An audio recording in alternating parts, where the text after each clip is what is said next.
Está no ar, abre aspas, o primeiro jornal multidigital do eixo SP-Rio.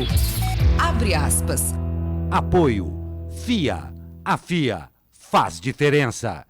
Sicredi. Gente que coopera, cresce. Olá, muito bom dia. Segunda-feira, 5 de agosto.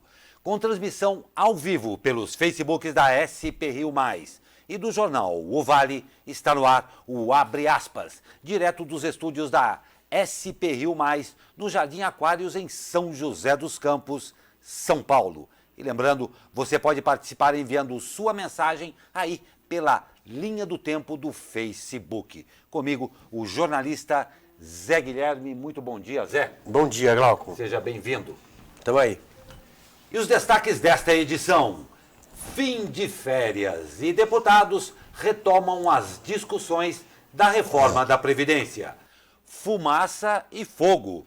Comunidade científica reage à demissão do diretor do INPE, Ricardo Galvão, que enfrentou Bolsonaro. Eu não peço, eu mando, disse o presidente. Carteirada. Falso policial é preso em Jacareí. Negócios na China. Trem Intercidades de Dória avança. Fora de órbita. Motorista dirige 70 quilômetros na Castelo Branco. Na contramão. Mas e o tempo? O frio continua? E os resultados do PAN e do esporte pelo Brasil? E hoje também uma entrevista com o Eduardo Ramalho, diretor da Centran, que conversa com a gente sobre uma solução que envolve aplicativo no auxílio a quem tem mobilidade reduzida. Essa e muito mais notícias logo após o comercial. Fique com a gente.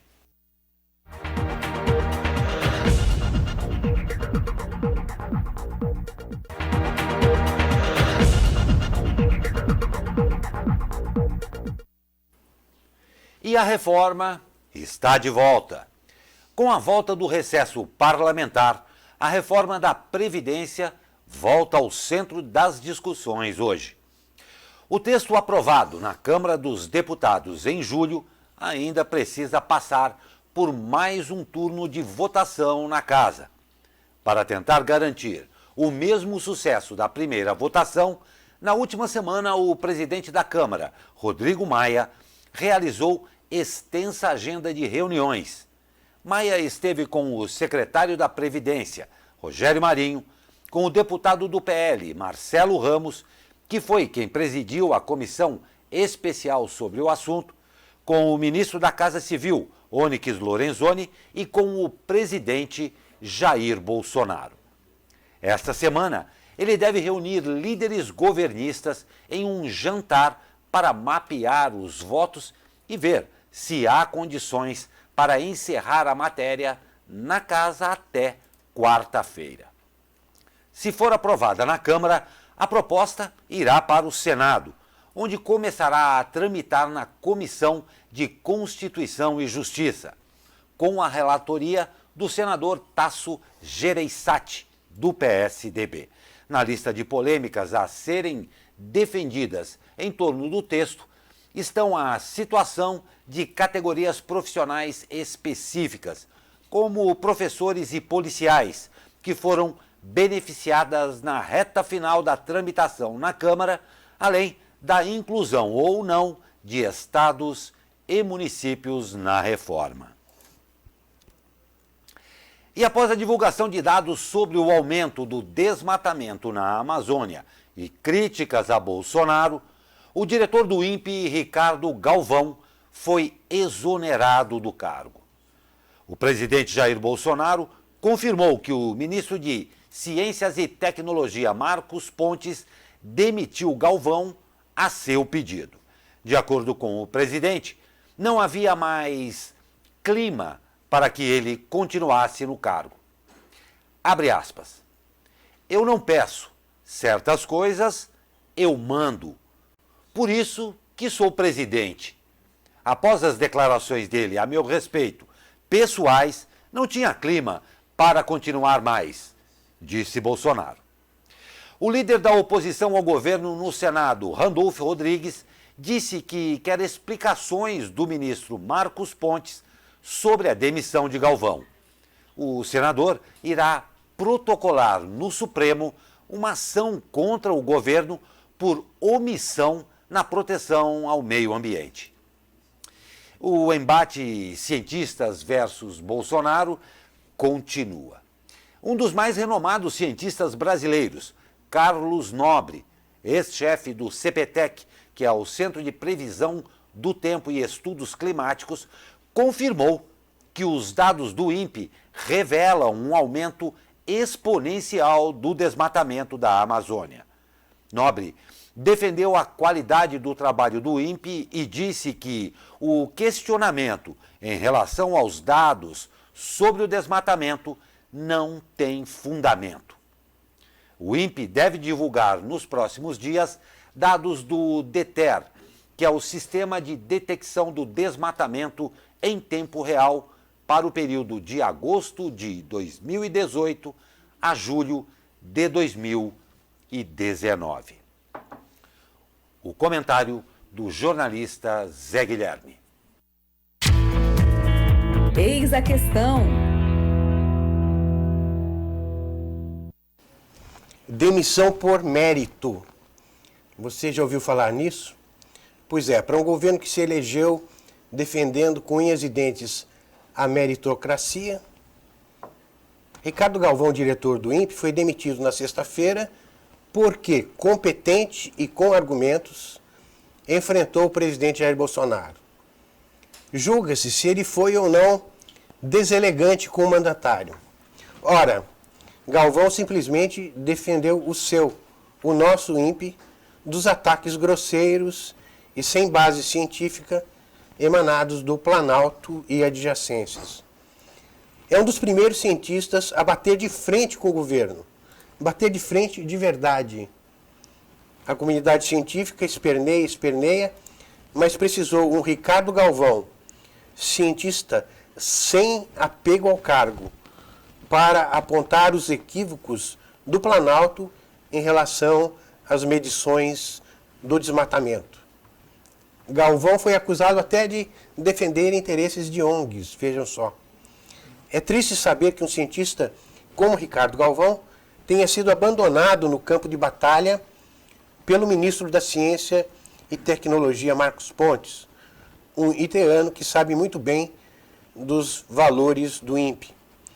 As soluções têm sido essas, e é preciso que todos prestem atenção nesse caminho com viés autoritário de tentar resolver os problemas. O índice não está bom? Troca-se o chefe do instituto. Estão desmatando mais? Demita-se a informação. Pois é. Levantamento feito pelo jornal O Globo revelou que o clã Bolsonaro nomeou 102 assessores com laços familiares. 4 gabinetes, 32 famílias. Os sobrenomes se repetem na lista de funcionários nomeados durante os mandatos parlamentares de Jair Bolsonaro e dos 3 filhos políticos do presidente. O jornal O Globo pesquisou durante 3 meses em edições do Diário Oficial e através da Lei de Acesso à Informação sobre todos os assessores parlamentares da família Bolsonaro desde o primeiro mandato do pai em 1991. A reportagem identificou 286 assessores nomeados por Jair, Carlos, Flávio e Eduardo Bolsonaro, sendo que ao menos 102 possuem algum parentesco ou relação familiar entre si, e vários deles com indícios de que não trabalharam de fato nos cargos. O presidente respondeu, abre aspas, eu não tenho 102 parentes. Como é que eu botei 102 parentes no gabinete dos meus filhos? Não dá para entender. É uma mentira deslavada ali. Já botei parentes no meu gabinete. Já botei no passado, sim. Antes da decisão de que nepotismo seria crime. Qual o problema? Disse o presidente. Pois é, Zé Guilherme, e nós vamos ter que dormir com esse barulho.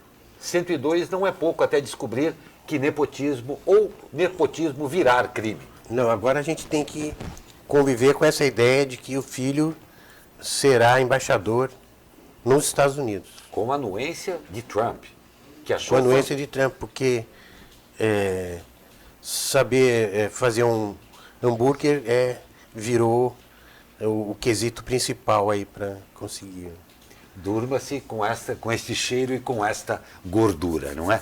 E, pois é, o ministro de Relações Exteriores da França, Jean-Yves Le Drian, ironizou a emergência capilar que levou o presidente Jair Bolsonaro a cancelar o encontro com ele durante sua viagem ao Brasil. Mesmo assim, descreveu sua visita ao Brasil como muito positiva. Le Drian elogiou a sociedade civil brasileira, particularmente as ONGs. Na verdade, o Bolsonaro não gostou, foi do encontro da autoridade francesa com as ONGs, né? Exato. Mas é preciso conviver com isso, porque, por exemplo, quem vai ao Oriente Médio vai a Israel e vai à Palestina.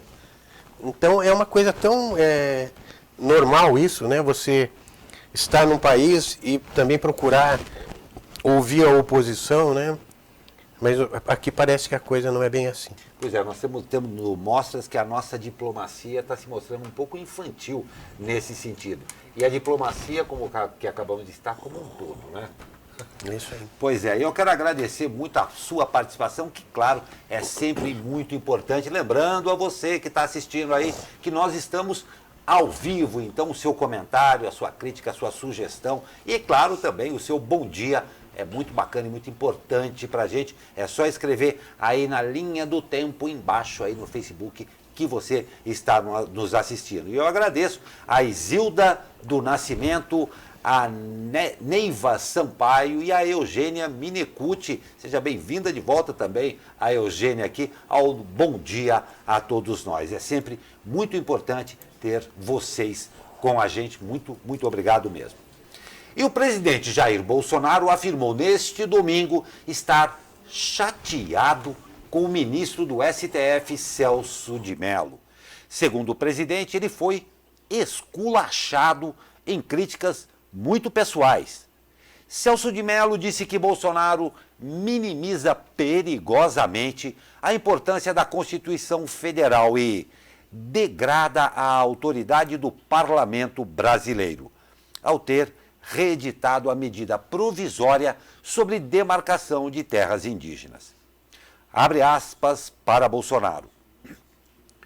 Fui esculachado pelo ministro do Supremo.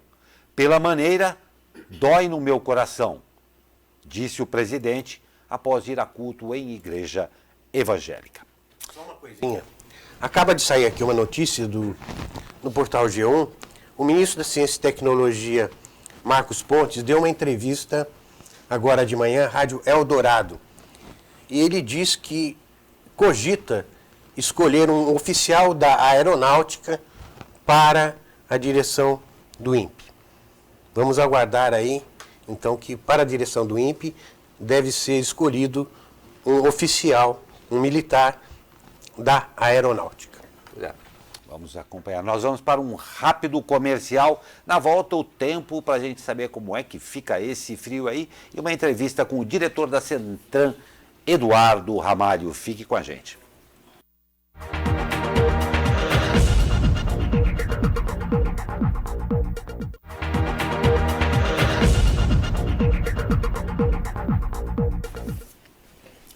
Pois é, voltamos nessa segunda-feira aí que a gente quer saber mesmo como é que vai ficar esse tempo, porque o final de semana, como eu falei na sexta, foi literalmente de gordices, né? Sériezinha e muita comida. Lembrando que nós estamos ao vivo, daqui a pouco a gente tem uma entrevista com Eduardo Ramalho da Centran e você pode participar, tá? Mande a sua mensagem aí embaixo na linha do tempo do Facebook, que será um prazer, tá? Mas vamos saber como é que fica o tempo para esta semana. É com você, Cristiane Nascimento, bom dia. Bom dia, Glauco Turzi. Após a passagem de uma frente fria, o transporte de umidade do oceano para o continente deixa a segunda-feira com muitas nuvens em São Paulo. Assim, o céu estará nublado, com períodos parcialmente nublado ao longo de todo o dia, e ainda há possibilidade de chuviscos em pontos isolados em todas as regiões durante a manhã. As temperaturas ainda estarão baixas, porém em elevação em relação ao domingo, com máxima prevista de 19 graus na capital paulista, Vale do Paraíba, Serra da Mantiqueira e no litoral norte e 20 graus no Alto Tietê. Cristiane Nascimento do Tempo Vale para o jornal Abre Aspas. Obrigado, Cristiane Nascimento, obrigado ao pessoal todo aí do Tempo Vale. E enquanto isso, no estado de Santa Catarina, manhã gelada neste domingo. A cidade de Urupema, na Serra, teve mínima, olha só, menos 8 graus centígrados. Gelo cobriu a vegetação, carros, sobrancelhas e cílios. Todos cobertos, verdade, todo mundo com cíliozinho durinho de água lá. Então, uma beleza, todo mundo parecendo uma maga patológica assim. Até às 3 horas da tarde, pelo menos outras 45 cidades do estado registraram temperaturas negativas, segundo a Defesa Civil Estadual. Nome da cidade, Urupema, em Santa Catarina. E olha só essa que interessantíssimo. Um motorista de 47 anos foi preso na noite de sábado após dirigir cerca de 70 quilômetros na contramão na rodovia Presidente Castelo Branco, sentido capital. Com sinais visíveis de embriaguez, o motorista se recusou a fazer o teste do bafômetro, segundo os policiais rodoviários. O homem pagou fiança de R$3.000 e foi liberado. Ao menos foi enquadrado em 3 infrações do Código de Trânsito. 70 quilômetros na contramão na Castelo Branco. Parabéns. É um novo recorde, talvez. Deve falar assim. Nossa, quanta gente na contramão. Exatamente. Que bando de pessoas aqui imprudentes. Todo mundo imprudente, não tem dúvida. E o governador João Dória viaja hoje à China, onde vai assinar protocolo de intenções com a empresa que pode ficar responsável pelo projeto do trem Intercidades. O governo do estado anunciou que irá assinar o termo com a CR20, que é a China Railway 20 Beihou Group Corporation, empresa gigante do setor de engenharia. A ideia é estreitar a cooperação no setor de infraestrutura nas áreas ferroviária e metroviária e pode ser o primeiro passo para construir o trem, vitrine do ex-governador Geraldo Alckmin e promessa de Dória. O projeto ferroviário tem como meta interligar as regiões metropolitanas do Vale do Paraíba, Campinas, Sorocaba e Baixada Santista. A primeira etapa, que ligaria o Vale a Campinas, está prevista para sair do papel em 2021. Seria uma beleza esse negócio, né? Nossa Senhora. Um trem. Desde que eu sou criança eu sonho com isso. Além de gostar muito de trem, é uma coisa também que entra governo e sai governo também, prometem que vai ter um trem. E acaba não acontecendo. Esperamos que 2021 ao menos saia do papel. E durante a entrevista aqui à SP Rio Mais e o jornal O Vale, o secretário de Proteção ao Cidadão de São José dos Campos, Devair Pietrarroia, disse que a prefeitura economizou em um ano com os carros elétricos mais de R$800 mil com gastos em gasolina.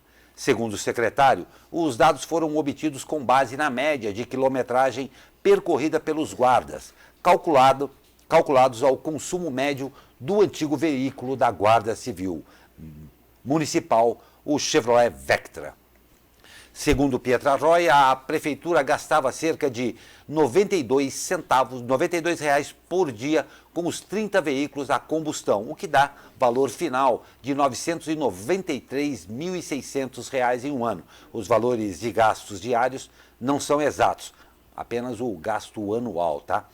Com os 30 carros elétricos, o gasto foi de R$ 156.600 em um ano, resultando em uma economia, olha só, de R$ 837 mil.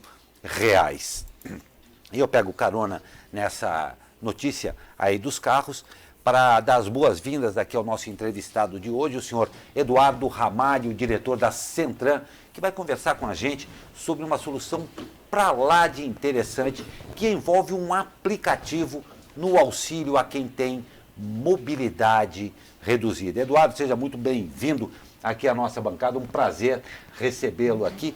E um aplicativo que, na verdade, não vamos começar com isso, não, uma solução que envolve um aplicativo que tem uma aplicabilidade absolutamente relevante dentro da nossa sociedade, porque o problema de mobilidade reduzida é enorme e gravíssimo no nosso município e, claro, no Brasil inteiro. Queria que você falasse um pouco a respeito dessa solução aí promovida pela Centran. Primeiramente, bom dia. Um grande prazer estar aqui com o Glauco, com o Zé Guilherme, com o Maurício, com toda a equipe. Obrigado pela oportunidade. Eu vou responder essa pergunta sua voltando um pouquinho do que você falou. Você soltou 3 matérias aqui, tem tudo a ver com mobilidade, com cidades inteligentes, tem tudo a ver com a solução que nós estamos apresentando. Você falou de segurança viária, quando você falou que bateu o recorde de 70 km na contramão na Castelo Branco. Depois você falou da economia de veículos elétricos. E por fim você falou do trem intercidades. Isso tudo tem a ver com o conceito de mobilidade urbana, tem tudo a ver com o conceito de cidades inteligentes, né?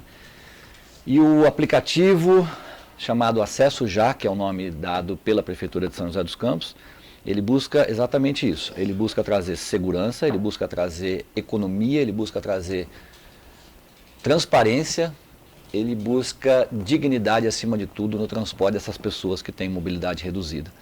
E ele envolve o aplicativo, mas ele é uma solução, onde existe transporte por demanda e transporte por agendamento. Então, aquelas pessoas que, apesar de ter uma mobilidade reduzida, mas elas podem embarcar num veículo convencional, e tem aquelas pessoas que necessitam fundamentalmente de um veículo adaptado. Então, o aplicativo e a solução, ela engloba esses 2 grupos de pessoas. Esse universo é grande na cidade? Aí em São José dos Campos, temos 700 pessoas mensalmente sendo transportadas. É um volume bastante considerável. A gente não tem exatamente quantas pessoas necessitariam disso, não se tem esse número, mas é fato que é um número muito considerável comparado a outras cidades. E São José dos Campos é a primeira cidade do Brasil, é um sistema inédito que foi lançado e com muito sucesso. De maneira prática, né? Quer dizer, a pessoa que tem uma necessidade especial, como essa, ela aciona o serviço, não é isso? Exato. Vocês ficam bravos de falar que é um tipo de Uber? A gente não fica bravo de jeito nenhum, mas não é o mesmo conceito. Não é o mesmo conceito, porque ele envolve um suporte a essas pessoas. Qual é a diferença, então? Sim, perfeito. Ótima pergunta. O Uber, o Uber 99, qualquer outra plataforma digital, você chama o veículo e caso você tenha algum problema ali, você cancela, você chama outro e assim vai. Nós estamos falando de pessoas que estão, de certa forma, fragilizadas, seja sob o ponto de vista físico, seja do ponto de vista social, né? Às vezes ela mora numa região mais erma, uma região que não tenha tanto acesso à internet, ou ela não tem tanta facilidade ou habilidade com um aplicativo. Então nós estamos falando de pessoas que estão ali agendando, por exemplo, uma consulta médica, uma mãe para um filho que tem um autismo, que tem um Down. Então, não se pode ter essa possibilidade de falha. A verdade é essa, não se pode ter falha nesse processo. Nesse momento é que entra a empresa com seu suporte e seu aplicativo. Quando ela chama e esse veículo, por alguma razão, tem um problema nesse deslocamento até pegar esses passageiros, seja por um problema de trânsito, seja por um problema que o veículo quebrou, coisas que acontecem no deslocamento, a empresa então atua colocando outro veículo na rota para fazer para pegar aquelas pessoas e levá-las até o destino delas. Isso é o que diferencia de uma plataforma comum, uma plataforma de chamamento digital. Hoje, você falou de autistas, né? Mas existe também o problema das pessoas que não conseguem se locomover, né? E usam cadeiras de rodas ou muletas e tal. Existe um serviço especial voltado para esse tipo de demanda, né? Que você estava conversando com a gente, que é um serviço diferenciado aí de vans. Do veículo adaptado. Adaptado. Exatamente, né? perfeitamente. Então vocês têm os adaptados e os comuns. Isso. Né? A prefeitura, na verdade, a prefeitura contratou através de 2 processos licitatórios distintos e ela tem um aplicativo que faz toda essa gestão. Então a prefeitura tem em tempo real, todos os passageiros que estão embarcados, todos aqueles que eventualmente já tenham sido transportados e todas as viagens que já estão agendadas. Então ela sabe exatamente quem foi atendido, quem por alguma razão cancelou uma viagem, quantos quilômetros efetivamente cada carro rodou. É fantástico, né, por isso. Então nós estamos falando de transparência também, que para a gestão pública é fundamental isso, né? E voltando um pouquinho para a sua pergunta da questão do transporte adaptado, o transporte adaptado não se tem o imediatismo. Não daria, teria que ter veículos adaptados espalhados por toda a cidade, que praticamente é impossível. Então se faz através de agendamento. Você, pelo aplicativo ou através da plataforma 156 da prefeitura, faz esse agendamento e as pessoas entram dentro de um processo de roteirização e essas vans então transportam entre 2 a 4 pessoas para os seus respectivos destinos. Essa é a diferenciação. No veículo convencional, que são as pessoas que podem embarcar no veículo comum, veículo convencional, elas chamam via uberização, digamos assim, via como se fosse uma plataforma digital, transporte por demanda. E no outro ela entra no sistema de roteirização e agendamento. Essa é a diferença básica. Que eu acho que a gente como esses motoristas envolvidos no projeto, eles certamente estão cadastrados e têm algum treinamento, porque o seu passageiro não é um passageiro usual. Nossa, essa pergunta é fundamental, é maravilhosa. A oportunidade de explicar isso.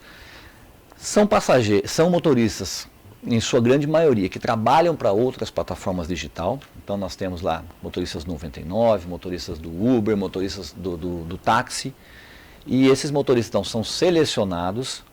Não é todo motorista que tem essa habilidade, tem esse dom de trabalhar com as pessoas que têm um pouco mais de dificuldade de se embarcar, demora um pouco mais de embarcar um cadeirante, uma pessoa com essa situação mais fragilizada. Vamos. De jeito nenhum.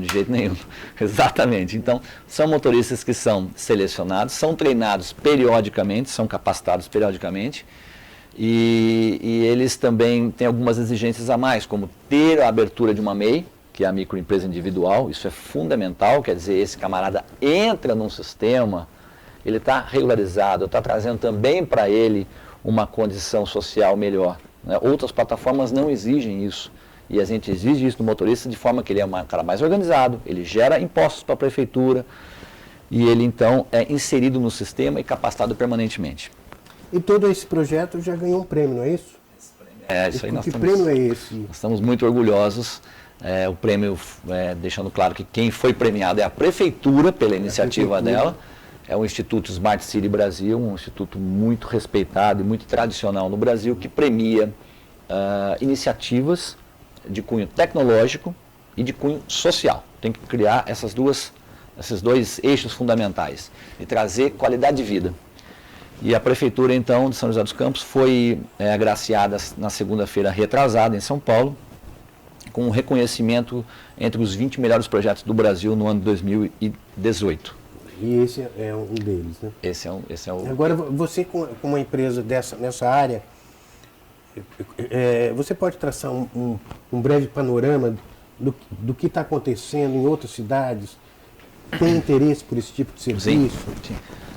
Até um ano atrás, a Prefeitura de São José dos Campos fazia o transporte como qualquer outra prefeitura do Brasil. 100% das prefeituras do Brasil trabalham da seguinte forma: são vans adaptadas, ônibus, veículos adaptados, transportando todas as pessoas que eventualmente tenham um problema de mobilidade reduzida.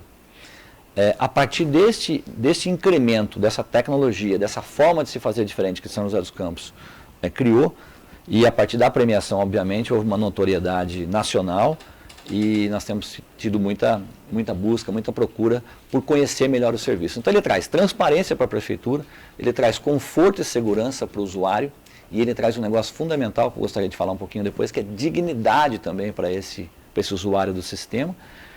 E ele traz uma grande satisfação pessoal, porque você ter um negócio onde você ajuda as pessoas, isso é maravilhoso também, né? Com isso que você acabou de falar, o Eduardo, a respeito até da dignidade mesmo. Os números são absolutamente expressivos aqui, quando se diz dessas soluções aqui. Aqui em São José, a gente vê que o serviço reduziu em 95% a fila de espera. Exatamente. E em 35% o custo por pessoa. Exatamente. E agregado a isso, daí me chamou muito a atenção aqui, ó, em um ano, mais de 300 motoristas e 200 usuários se cadastraram. Então, além de toda essa dignidade, como você disse, que traz ao usuário principalmente, isso daqui por si só trouxe uma outra possibilidade também à própria cidade. Na medida em que mais motoristas podem se cadastrar, é assim mesmo, ela acaba pegando esses dois vieses aí? Exatamente.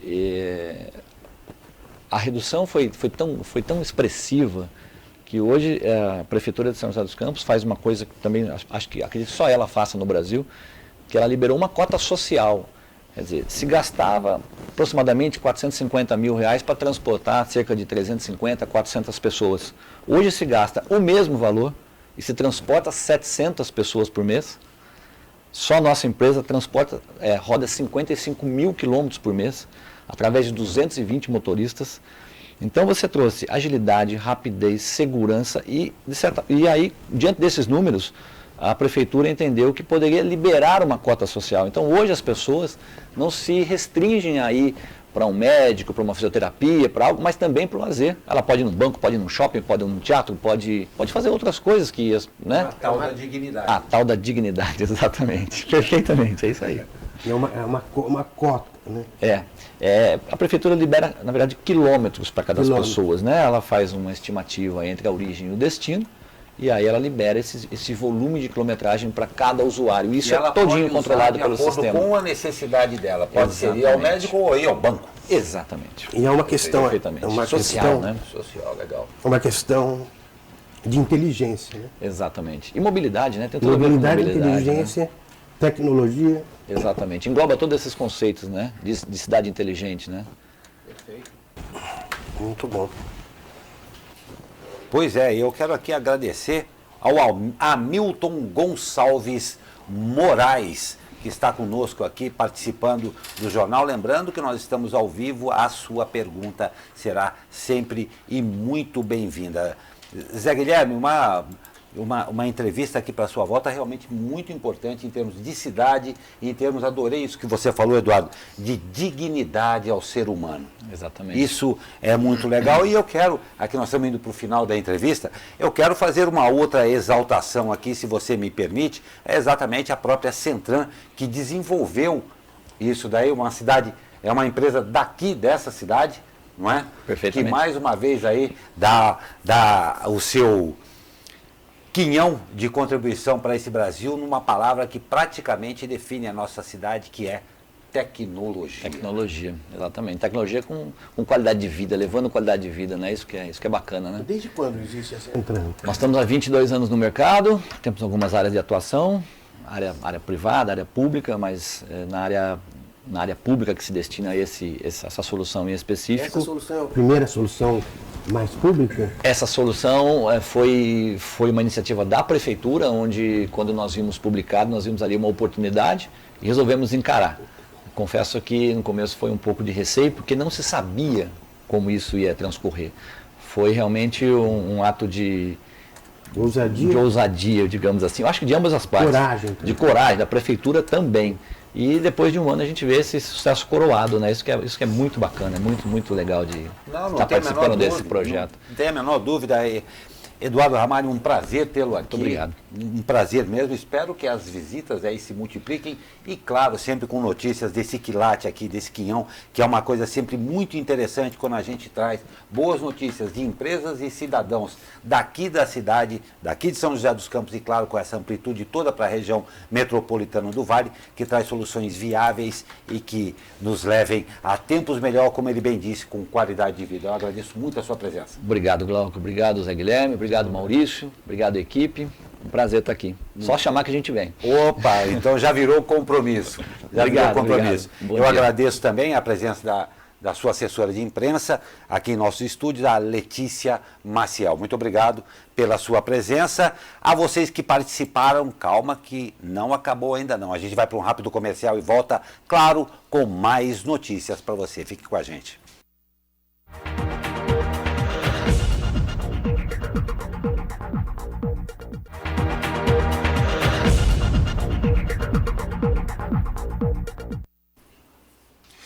Pois aí, duas cidades dos Estados Unidos viveram momentos de terror neste final de semana. Na madrugada de domingo, em Dayton, Ohio, um atirador usou uma arma de alta capacidade que foi comprada legalmente. 9 pessoas foram mortas, entre elas a irmã do atirador. Outras 27 ficaram feridas. O autor do crime foi morto pela polícia. E também a cidade de El Paso, no Texas, que faz fronteira com o México, foi alvo de ataque por um atirador na tarde de sábado. O homem entrou em um supermercado e abriu fogo. 20 mortes foram confirmadas. 26 pessoas ficaram feridas. O governo do México informou que 6 mexicanos estavam entre os mortos. Outros 7 ficaram feridos. O país irá adotar medidas legais contra os Estados Unidos pelos assassinatos. O suspeito está preso e o tiroteio em El Paso será tratado como terrorismo doméstico, de acordo com autoridades federais americanas. Não há suspeita de que os crimes tenham ligação. O presidente Donald Trump lamentou as mortes e, em coletiva de imprensa, afirmou que seu governo já fez muito, mas talvez mais tenha que ser feito. Trump relacionou o ódio e transtornos mentais aos ataques, sem fazer menção direta à lei sobre armas. Divulgaram no fim de semana um dado de que somente este ano aconteceram 250 tiroteios em massa nos Estados Unidos. Quer dizer, desses atiradores que vão em determinados lugares e passam bala. 250 só este ano. Meu Deus do céu. Pois é. E um homem foi preso neste sábado em Jacareí ao se passar por um policial civil, com distintivo falso e uma arma. De acordo com a PM, um chamado foi feito ao Copom afirmando que o homem ameaçou clientes de um bar com a arma em mãos. Encontrado pela polícia, ele estava abordando um veículo, se identificando como policial. Ao ser abordado, disse aos agentes que atuava no 3º Distrito Policial de Mogi das Cruzes, mas em contato com a unidade foi confirmado que ele não era policial. A arma foi apreendida e ele conduzido ao 1º Distrito Policial de Jacareí e indiciado por contravenção penal. E após, foi liberado. Você viu aí a imagem, né, da carteira dele, distintivo? Elaborado, né? Não, mas sabe que esse tipo de coisa você consegue comprar na rua 25 de março. Não só de policial, de qualquer tipo policial, de chefe da polícia. Policial federal, juiz. Você tem uma carteira lá vendendo para você fazer essas falcatruas aí. Meu Deus, falcatrua que, aliás, pelo que a gente tem de notícia, campeia por esse país. Não é brincadeira, não. Nós vamos acompanhar, né, Glauco? Vamos acompanhar. Exatamente. E um homem de 23 anos foi morto na madrugada de ontem em São José dos Campos ao trocar tiros com a polícia após roubar um veículo na Zona Sul. 5 homens levaram o veículo no bairro Jardim da Granja, mas foram perseguidos por policiais e bateram o carro na entrada de uma chácara, já no bairro do Putim. Um deles conseguiu fugir, mas de acordo com a PM, outro, ao resistir à prisão, abriu fogo contra os policiais. Ele foi morto na troca de tiros e, com ele, foi apreendido um revólver calibre 38, além de 6 munições, uma delas deflagrada. Os outros 3, que estavam no banco de trás, se renderam. No quesito energia elétrica, São José dos Campos registrou um consumo de 1,8 terawatts perante a 1,3 de Pindamonhangaba e 1,2 em Jacareí. O dado foi divulgado no Anuário de Energéticos por Município do Estado de São Paulo 2018 da Secretaria de Infraestrutura e Meio Ambiente. De acordo com as informações do relatório, os paulistas consumiram a mais no ano passado 29,5% de etanol hidratado, 1,8% eletricidade e 2,5% de gás em relação ao ano anterior. Na região metropolitana do Vale, com base nos valores apurados no somatório do consumo de energéticos, o estado de São Paulo apresentou em 2018 um ligeiro aumento de 0,06% em relação ao ano anterior, diz trecho da pesquisa. O documento apresenta dados de consumo por energéticos, como energia elétrica, gás natural, etanol e derivados de petróleo, além das emissões de dióxido de carbono produzidos por cada um dos municípios. Você vê aí, né, que a coisa está estabilizada, o consumo de energia estabilizado significa também que a economia está para lá de marcha lenta, né? Está para lá de marcha lenta Aí mesmo. você vê os números aí, o avanço de energia é praticamente zero, né? Sem dúvida. Logo, leia-se que a nossa produtividade inexistente está. E intimado por Joyce Hasselmann, o empresário pode disputar prefeitura de Taubaté pelo PSL. O presidente do LIDE, que é o Grupo de Líderes Empresariais do Vale do Paraíba, o empresário Marco Fenerick, pode ser mais um nome na disputa pelo Palácio do Bom Conselho em Taubaté nas eleições de 2020. Fenerick já se articulava como pré-candidato, publicou em seu perfil no Facebook, na noite deste sábado, um vídeo em que recebe uma intimação da deputada Joyce Hasselmann, do PSL, que esteve em São José dos Campos na última sexta-feira, justamente para a participação no LIDE, para que ele concorra à prefeitura.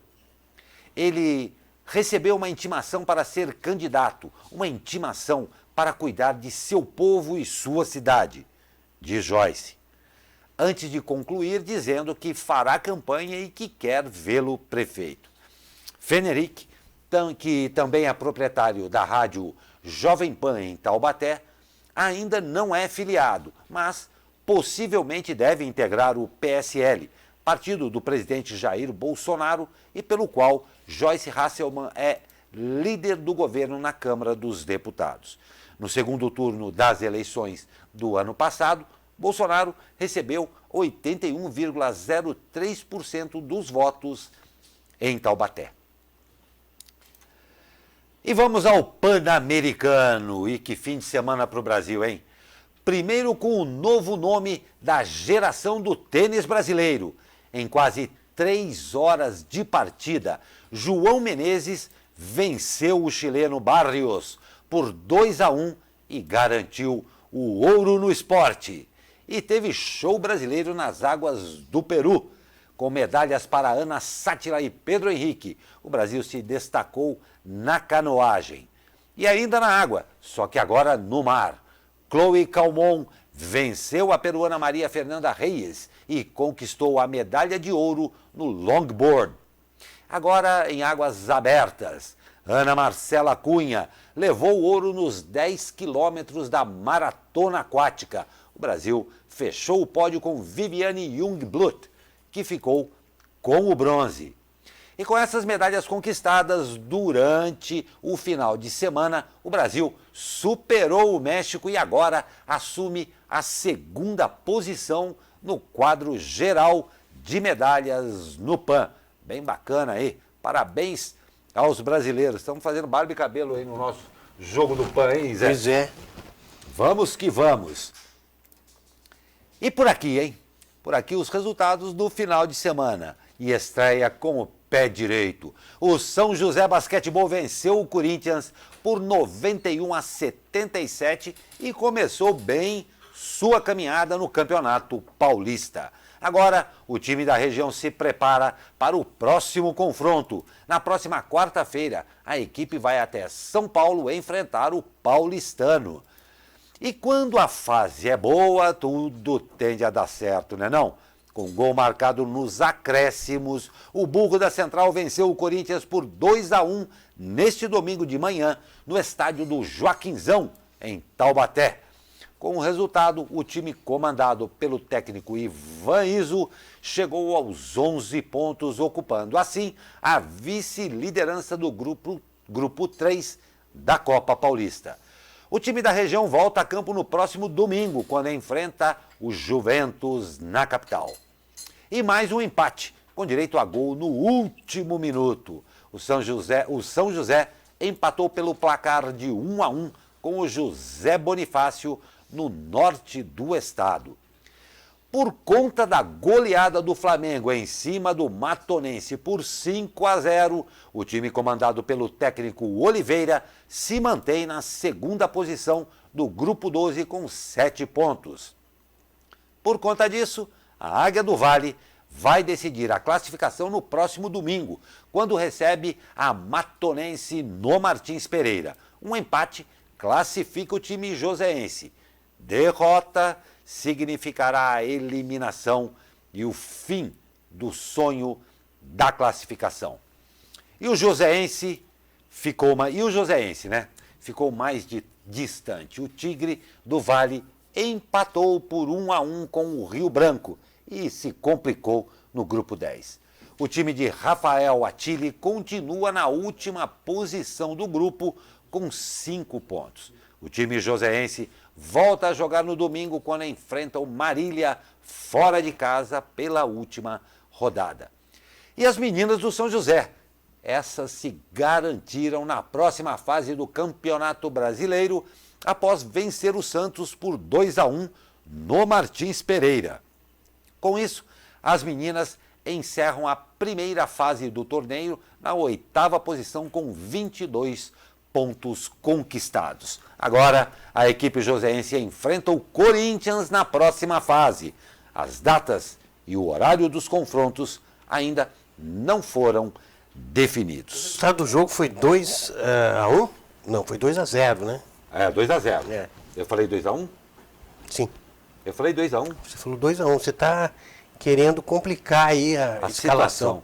Meninas do São José, vocês me perdoem, está valendo a linha de baixo aqui, então, retificando.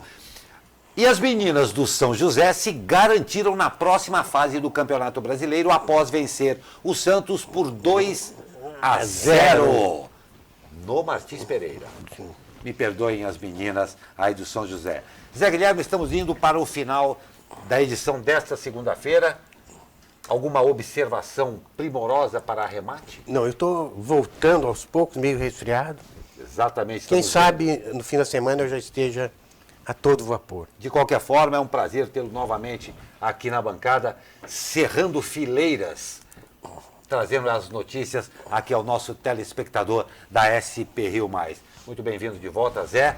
Muito obrigado a você que nos acompanhou em mais essa edição. Ótima segunda-feira e força para esta semana, que, segundo a meteorologia, promete esquentar até o final dela. Ótimo dia para você e até amanhã.